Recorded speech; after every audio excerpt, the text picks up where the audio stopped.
por nuk e lidhje Nën Terezën me Dranën dhe me Gonxhën. Sepse nuk më tha që ishte Gonxha. Por ti takoje rregullisht Dranën dhe Gonxhën kur shkonit aty? Jo vetëm i takoja, por nga keqardhja, fillova gjimnazin më atëherë, bënim ato jakat e përparseve të zeza, dhe thoja shoqeve të mia, i thosha shoqeve, kush ka për qëndisur, për bërë me grepa, për diçka për jakat, mi jepni se ju a qoj unë diku, dhe i qoja ke kjo se... Që ato nxirrnin në një fitim të vogël për tjetuar? Jo për kësaj, po ato nxirrnin një tipi me punën, atë jetën e tyre me punën e dorës, sepse punonin shumë bukur punëdore.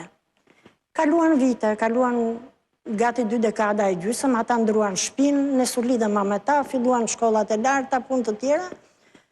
Një herë, dhe prap ti nuk e kishe bërë lidhjen mes Nën Terezës dhe Dranës dhe... E dija që këto kanë një motor... Po nuk e dija që ishte Nën Terezë. Pra një historinë e Nën Terezës, si ta tregoi mamaja, Gonxha, dhe një edhe historinë e tyre që kishin një vajzë, por nuk i lidhje të dyja. Po, dhe? Dhe kaloi, kisha ka përcyer të 30-tat, po shifsha televizor. Dhe në një moment gozhdohem nga një lajm që sapo u dha, një shqiptare merrte çmimin Nobel për paqen. 1980 duhet këtë. 79, po. Merrte çmimin Nobel për paqen dhe e shikoj një grua... U faqen atë kohë që ishte shqiptare? Ja, e shikoj që një grua, ja u tha gazetarve, po ju a tha edhe të pranishmën në sallë. Një grua e vogël e imët e brisht, e veshur në mënyrë të çuditshme, me ato rrethin, ato vijat blu në atë copën e bardhë, duke marrë çmimin Nobel, ju i thot gazetarve që unë me gjak jam shqiptare. Edhe vazhdojmë me pjesa tjetër që jam përkushtuar Krishtit. Ju bëri shumë përshtypje kjo fjalë.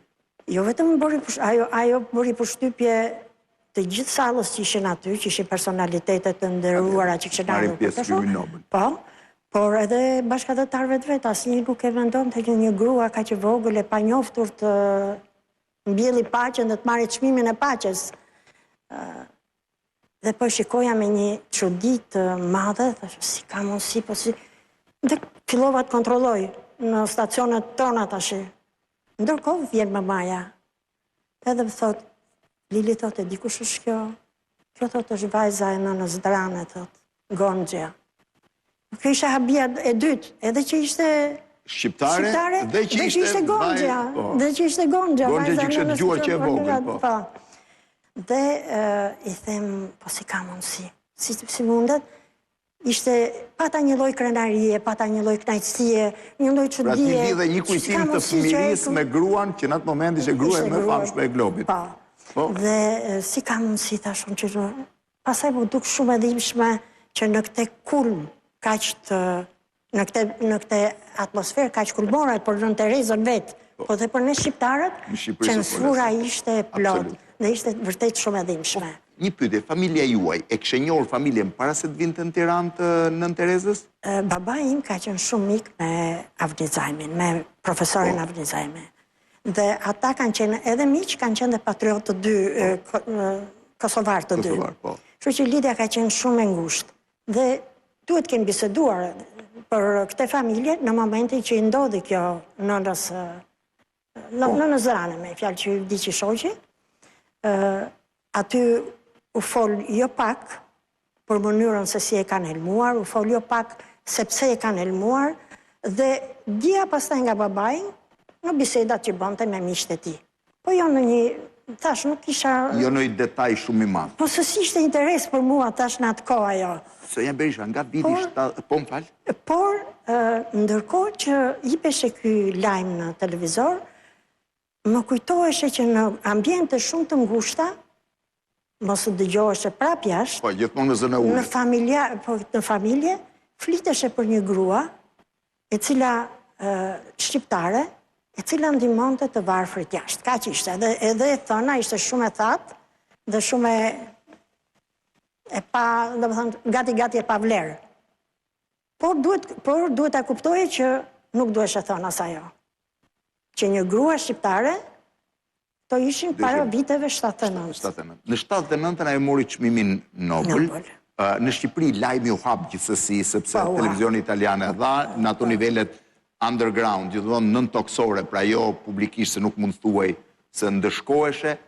Kur e takove për herë të parë Nën Terezën personalisht? Kjo ka qenë pastaj dëshira ime të takoj. Qysh kur e pash që mori çmimin Nobel, nuk e di sepse, dhe ajo lidhja që thoni ju me... Që në atë kohë duke i gati e pamundur. E pamundur, si ka mundësi që kjo grua, ka që vogël, ka që brisht, e pa dëgjuar, në një kohë kur Shqipëria ishte në një diktatur të thellë, ishte në një izolim të plot, ja kishte dalë të mbillte paqen në botë, dhe të merrte çmimin. Dhe kisha dëshirë të jashtëzakonshme të takoja, po kjo ishte një dëshirë utopike, sepse u e disha që se takoj dot, Shqipëria në atë kohë ishte totalisht e mbyllur, nuk flisnim dot për këtë, jo ta takoje. E kam takuar për herë të parë në viti kur ka ardhur në Shqipëri, ajo ka ardhur një herë në 89. Ajo erdhi vitin 1989, në pranverën e vitit 89, kur Shqipëria po ndryshonte. Ajo sollën atëre për të treguar që edhe ne po ndryshojmë. Unë e kam takuar atë në fund të vitit 91.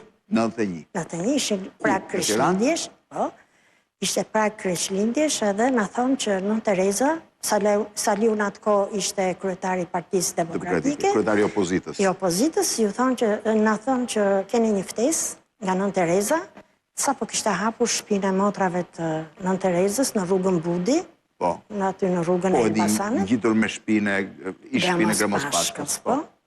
Dhe ju pret për vizit kur të done. Kjo ishte një surprizë e jashtëzakonshme për mua. Në 91 ajo erdhi disa herë, 90-91 erdhi 2-3 herë në Shqipëri. Nuk kishte qelluar që ta takojnë gjatë këtyre. As mund qelloj ta takoja unë atëra. Jo, 90 mbasi jo, po ndeti pak ajo në atë. Shkoj në Vareza tek Vareza. Ai ishte 89-s, po. Ka qenë kohë. Dhe dëshira për ta takuar ishte aq e madhe sa s'ka, dhe më duk e çuditshme si më erdhi mua, ajo sikur u dëgjua nga sipër dhe më erdhi. Po doktori kishte njohuri për të? Berisha? Ja, ka që kishte pa. Ju kishte dëgjuar pak më shumë ndoshta se unë. Por gjithmonë nga informacionet që vinin... Aq informacion ishte. Po. Edhe nuk mund të flisje më tepër. Po, patjetër. Kur mezi kam pritur ditën që të shkonim atje, ishte i ditë ftohtë dimri, si që ishin atëherë dyqanet bosh, rrugët e shkreta, shtëpit pa ngroje. Pa ngrofje. Edhe shkuam, vesha një palçizme. Mund të ketë qenë dimri më i shtrisht në historinë më i ftohtë shpirtërisht, po. Dhe shkuam atje, deri na e hapi një nga motrat, dhe pata frikë se mos po e gatroj. Se kishte të njëjtin trup, të njëjtin veshje, ajo na shoqëroi, na çoi deri në një dhomë. Dhoma ishte e madhe me parket, dhe në mes të dhomës ishin ulur në gjunjë 4 motra, kishin nga një kofë përpara dhe nga një letë shtup, dhe lanin dyshemen të ulura në gjunjë. Kjo motra shkoi dhe i trokiti njerëz në sup dhe i tha që të kërkojnë. Ajo ngrit kështu në një formë aq të vrullshme dhe me duar të hapur u drejtua drejt nesh, duke qeshur. Ishte Nën Tereza? Ishte vetë Nën Tereza dhe ishte duke larë vetë dyshemen. Më duke aq e çuditshme dhe aq e pa besueshme, si ka mundësi, domethënë kjo nobeliste, kjo grua që flet gjithë bota për te, kjo grua që nderojnë të gjithë të vi dhe të tulet laj parketit, ajo erdhi me një busjesh, dosha që në këtë takim mos më humbiste asgjë. Se nuk e dija e takoj më, doja të fiksoja çdo gjë në këtë takim të parë me Nën Terezën. Ju i thatë që kishin njohur nënën dhe motrën? Ja kam thënë në takimet e tjera, se nuk ishte... Nuk mund t'ja thoja në ato kohë. Më shumë duhet ta dëgjoja, dhe më dukeshe një histori që... Që di pse ajo nuk preferonte të komunikonte në Shqip? Ajo komunikonte në Shqip. Dhe unë kam komunikuar në Shqip, në këtë pjesë që do të tregoj, kur i kam thënë për prindrit e saj. Vetëm në këtë pjesë komunikove Shqip? Në këtë pjesë komunikova Shqip. E kishte zgjedhje që donte të fliste në anglisht ose italisht? Ajo nuk e kishte harruar Shqipen, por fliste Shqip edhe me fjalë të harruara. Ishte larguar nga Shqipëria në moshën 16 vjeçe. Dhe nuk mund thua që mund të harroj Shqipen në një kohë që kishte bërë shkollë Shqip. Në një kohë që këndonte Shqip, recitonte Shqip, fliste Shqip në Shqip. Po pse në përgjithësi në kontaktet në për Tiranë përdorte gjuhë të huaj, nuk donte të fliste Shqip? Sepse fjalët e kishte, shumë fjalë kishte të harruara. Edhe jo vetëm të harruara, po i kishte edhe të një lloj dialekti që nuk dinte ai kuptonte, edhe ajo ai kuptonte ata dhe ata e kuptonin ata.